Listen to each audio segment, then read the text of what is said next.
pangalan niyo? Cynthia. So ayan, good morning. Dito tayo kay Ma'am Cynthia. Kung saan siyang beneficiary dahil sa kanyang na nagkaroon siya ng disgrasya. So ayan ma'am, anong month kayo?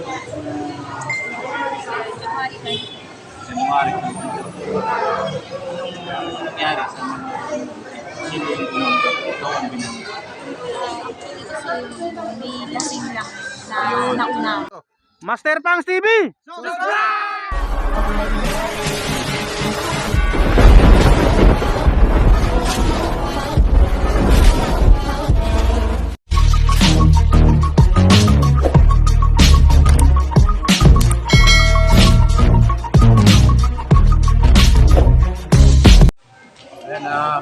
Good morning ulit mga master.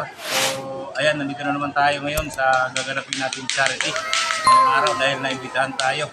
So ganun talaga, may nag-iimbita, mayroong umiimbita. Pagkakataon to, ang grupo naman namin ang naimbitahan kaya napagbigyan namin ng Galingan tsamba mo, malakas eh. Hot 6 na siyang nag-organize sa charity na ito ngayong araw na to. So, tungayan nyo ang kaganapan nito ngayong master. So, ngayon, umaga, kakain muna tayo. Gago! Tara.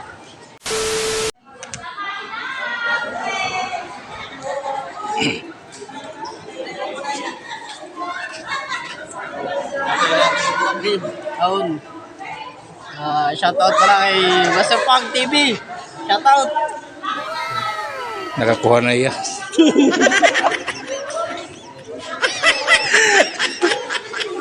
So, ayan sila yung mga hot 6. Hello po. Hot na hot. 6 na 6. Shoutout nga pala. Hi! Kakain tayo mga master.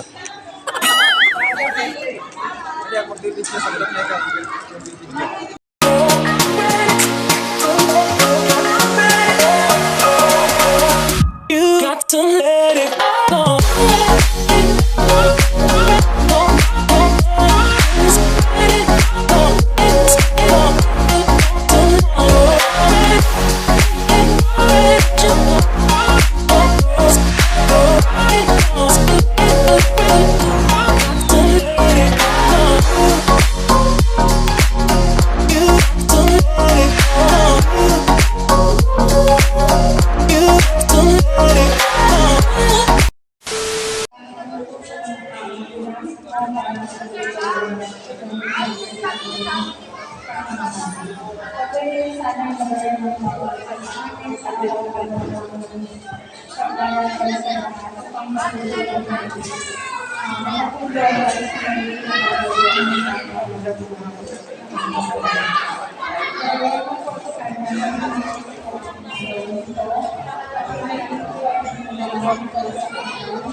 After po ng charity na to, imahinitong po natin ang standard na para sa charity.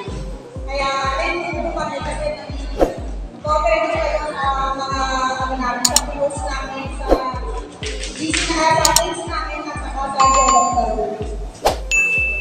So, yun po. Kawalin mo lang din, kailangan lang sa iyo. Lahat po ng mga artists, makilala lang po para pag nakita nyo kasi sa kilala nyo po.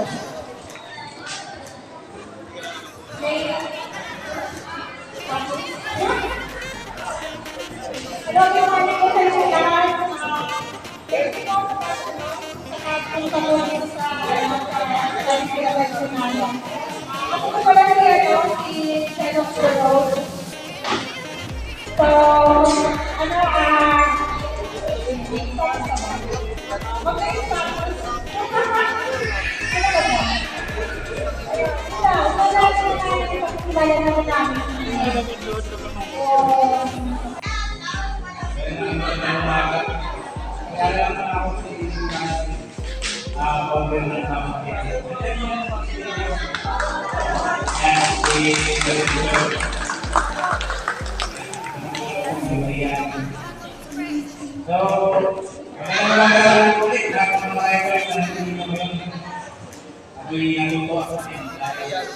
Ako rin, isa din po. Pag napanood niyo yung vlog ko, puro kami sa akin. Yung natutunan ko. So, ako yung natutuwa na tayo yung maaari tayo yung sinasabihan sa mga ibigay na sabi tayo sa lahat. So, hindi na alam ako rin natin ay sa akin ng aming grupo. So, magsasabayan na lang, one life tayo. So, thank you sa lahat. Thank you.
Wala pa kasi yung iba, on the way pa po kasi.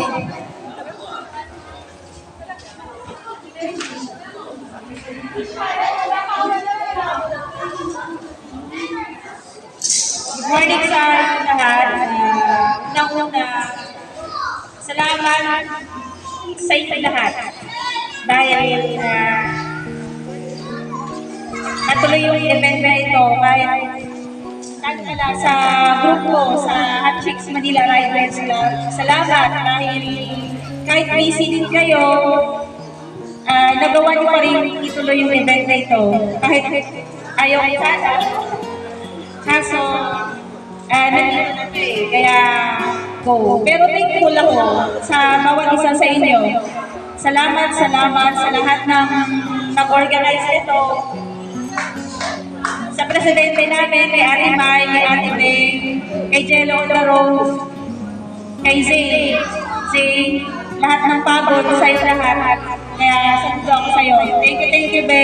At sa lahat ng umattend na nandito ngayon, salute all you guys. Salamat. Walang hanggang pasasalamat ang masasabi ko sa inyo dahil, yun nga, kahit busy kayo, may kanya-kanya kayong responsibilidad sana sa buhay, pero nagawa niyo pumunta dahil lang sa pagtulong. Yun naman ang adikain nating lahat eh, yung tumulong sa kapwa. Kahit gaano pa tayo kabisi, basta makatulong tayo, yun ang malaking bagay na magawa na rin sa buhay. Kaya tuloy lang tayo guys, kahit sa ang sulok ng mundo, basta makatulong tayo, gagawin natin lahat yan. Kaya, yun. Thank you sa lahat. Maraming salamat. Laban lang.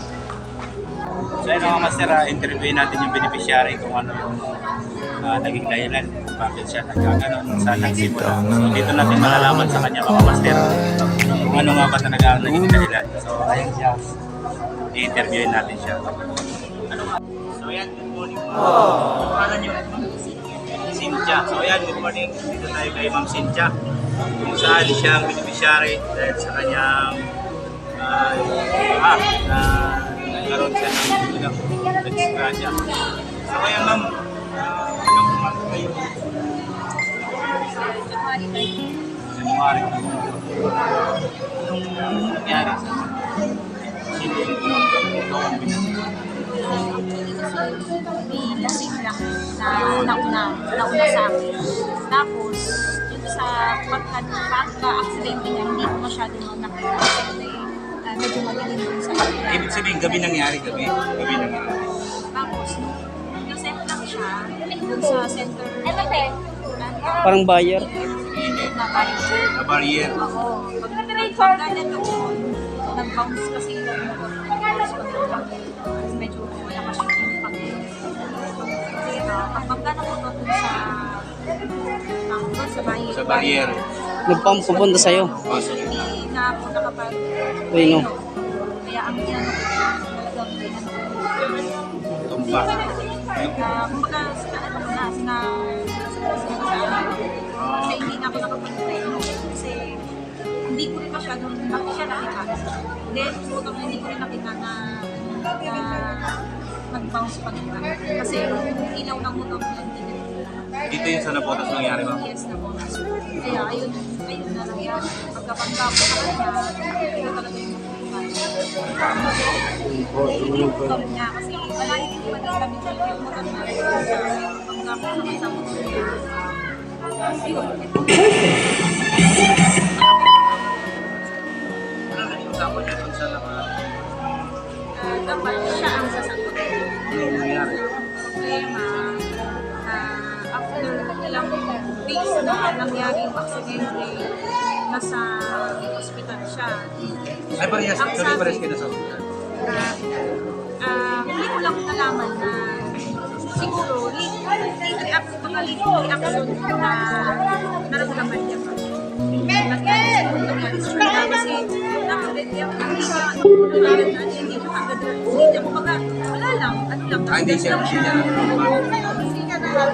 then after nun ano lang siya may naglat sa niya kaya sabi niya na kailangan siya ng gamot kaya hindi daw siya makapagbigay. So wala kayong naging agreement dun, ma'am? Meron. Ang agreement talaga na Meron kayong naging kasulatan? may kasulatan na sasagutin niya lahat. Is hindi niya ito masagutin sa operation. Kasi nag-sagot sila. Wala kasi kailang hindi namin. Wala kang ano pa yun na yun pa lang muli yung gusto hindi kami. Kaya ngayon, wala ko siyang maibigay para sa tanong. Bali nag-file na kayo na. May usapan. Oo, kasi may kasulatan kayo lang, ma'am, di ba? So, dapat talaga na ano nila. Kasi meron kayong naging kasulatan. Meron kayong naging pirmahan. Meron. Bali 3 months na yan, ma'am. Basta naman, ano yan? Naoperahan na yan, ma'am. Pero may bakal na yan. Wala pa. So, ang sabi, lalagyan ng bakal.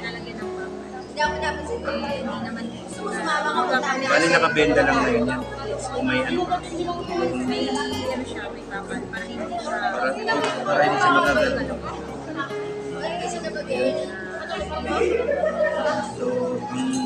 So, ang hiling ko lang din sana bumalik ka lang. Kasi nahirap ang medyo malamig kasi.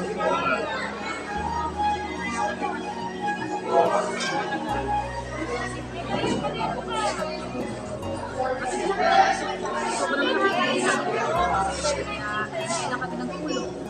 Tulong kasi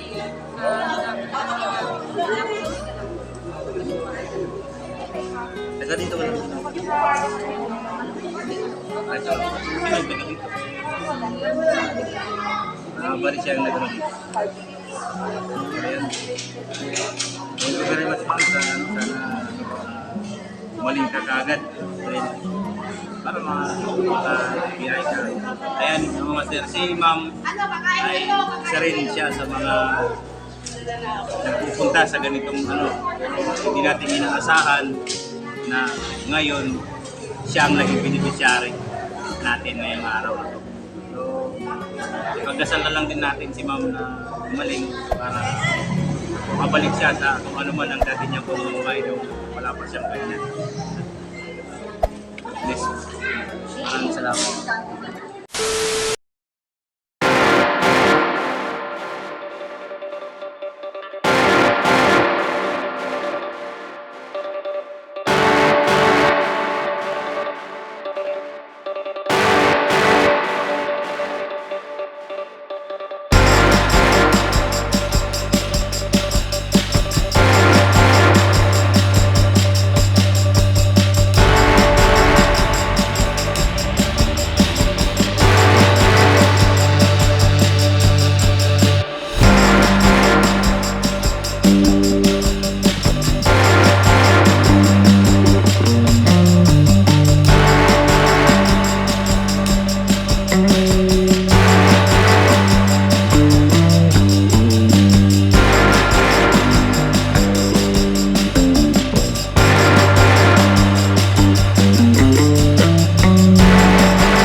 kausap na naman natin ngayon si Jilo. Isa sa mga nag-organize itong charity ngayong araw na to. So, dito siya sa aking tabi. So, ma'am, anong masasabi mo ngayong charity na to? Hello, unang-una sa lahat, salamat sa pag-follow kay Pangs, di ba? Master Punks TV. Master Pangs TV. Thank you so much sa mga dumalo, sa mga tumulong, sa mga sumuporta sa kagrupo namin. Sa totoo lang, short notice lang yung naibigay namin sa mga grupo dahil nga kakao lang ng beneficiary namin kasi ayaw niya talaga sa ganitong event. Kasi nga, ang sabi nga niya, dati siya yung nagcha-charity, ngayon siya naman ang beneficiary. Kaya masakit sa kanya, naintindihan naman natin yung feelings niya, di ba? Yun nga, buti napilit namin siya na pumayag ngayon, mag-charity kami para sa kanya. Dahil parang may guilt sa part namin na lumalayo na kami, tumutulong kami sa nagcha-charity kami sa ibang lugar, pero meron pala kaming kagrupo na hindi pa namin natutulungan. Na parang masakit din sa amin, parang bukas ibon, parang hindi ka makalimutan na maayos. Yun. Kaya sa ngayon, talagang parang achievement sa isang grupo namin na natulungan namin siya kahit sa maliit na halaga sa ganitong paraan lang para ma-feel naman namin yung support namin sa kanya. Maraming salamat sa tulong niyo po sa pagpunta talaga. Malaking bagay po sa aming grupo yun. Kaya pagka may mga charity event din po kayo, PM lang po sa page po namin. Titignan po namin, magbibigay po kami ng kahit anong tulong. Basta sa abot na makakaya namin. Yun. Maraming salamat. Yan. So, thank you sa lahat nag-organize. Lalo na sa Hot Chicks Manila Race Club. Yun. At saka kay Ma'am Jilo, supportahan niyo yung kanyang just follow my page. page niya, Jilo on the road. Also, pa-subscribe na rin ang YouTube channel ko, Jello on the Road. Thank Yun. you! So ayan, tapos na yung pangyayari. Kaya mauna na tayo at sisibat na tayo. So ayan, maraming salamat sa mga nanood at sana pag-suportahan nyo na rin ang aking YouTube channel, Master Punks TV. Thank you and God bless. Bye-bye!